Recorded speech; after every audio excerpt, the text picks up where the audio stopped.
जलवा जवानी का मैं तो दिखाती हूँ, न जाने कितनों को जाल में फंसाती हूँ। अरे यही करती हो? हाँ जी।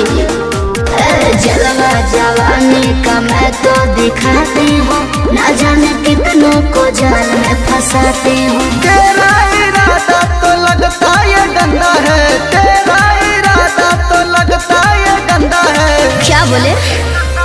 बॉयफ्रेंड बदलने का तेरा ये तो धंधा है, बॉयफ्रेंड बदलने का तेरा ये तो धंधा है, बॉयफ्रेंड बदलने का तेरा ये तो धंधा है। ज्यादा मत बोलो।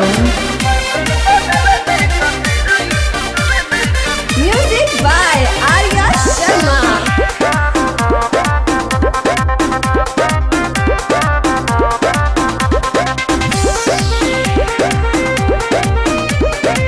अपने आकाश में तो करते कहूँ, वैसे ना समझो मुझको दिल का मैंने कहूँ। अरे वो तो दिखाई दे रहा है।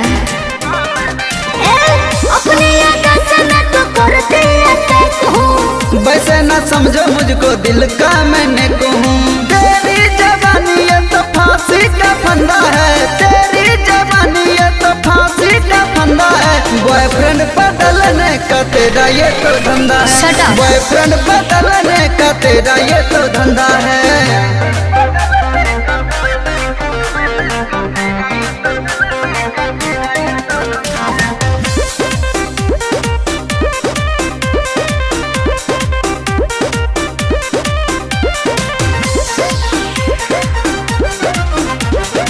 जाते हूँ जिधर उधर लड़के मचलते हैं। तेरे ये जलवे तो रोजे बदलते हैं।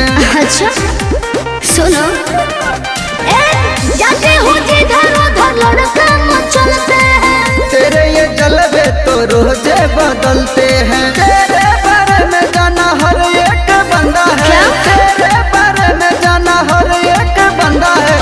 बॉयफ्रेंड बदलने का तेरा ये तो धंधा है, बॉयफ्रेंड बदलने का तेरा ये तो धंधा है, समझी?